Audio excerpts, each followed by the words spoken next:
নমস্কার, আজ আমি ওটসের চিলা তৈরি করছি। উপর দিয়ে আমি এখন পনির গ্রেট করে দিচ্ছি। এই ওটসের চিলা বা চাপাটি স্বাস্থ্যের জন্য খুবই ভালো এবং খেতেও খুব সুস্বাদু। আমার চিলা তৈরির রেসিপিটা আপনারাও দেখুন এবং এইভাবে তৈরি করে খান। ওটসের চিলা তৈরি করবার জন্য প্রথমে আমি একটা মিক্সিং বোল নিয়ে নিয়েছি। তাতে মেজারিং কাপের 1 কাপ ওটস নিয়েছি। এই 1 কাপ ওটসের সাথে আমি 1/3 কাপ বেসন নিলাম। 3/4 কাপ দেখুন আমি দই নিলাম, ঘরে পাতা দই। দইয়ের কাপটা দিয়েই আমি 1 কাপ জল দিয়ে দিলাম। 1 চামচের একটু বেশি লবণ দিলাম। এবার ওটস, বেসন এবং টক দই আমি খুব ভালো করে মিশিয়ে নেব। আমি আরো 1/2 কাপ জল দিয়ে দিলাম। একসাথে মিশিয়ে নিয়েছি।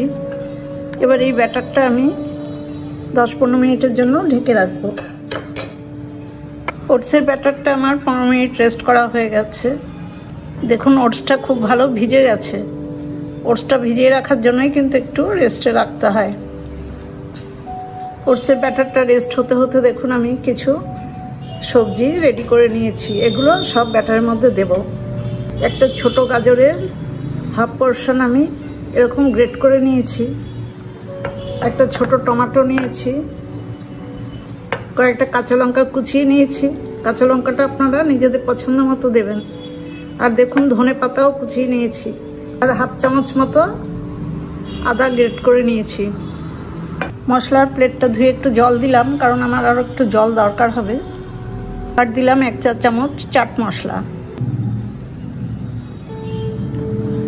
সবকিছু খুব ভালো করে মিশিয়ে নেব।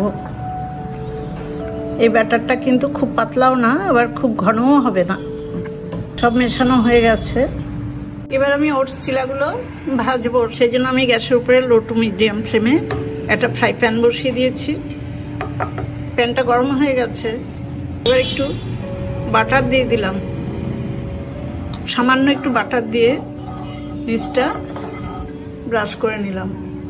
এবার প্যানের মধ্যে আমি এই ব্যাটার থেকে এরকম চামচ দিয়ে 2 চামচ দিলাম। একটু ছড়িয়ে দিলাম।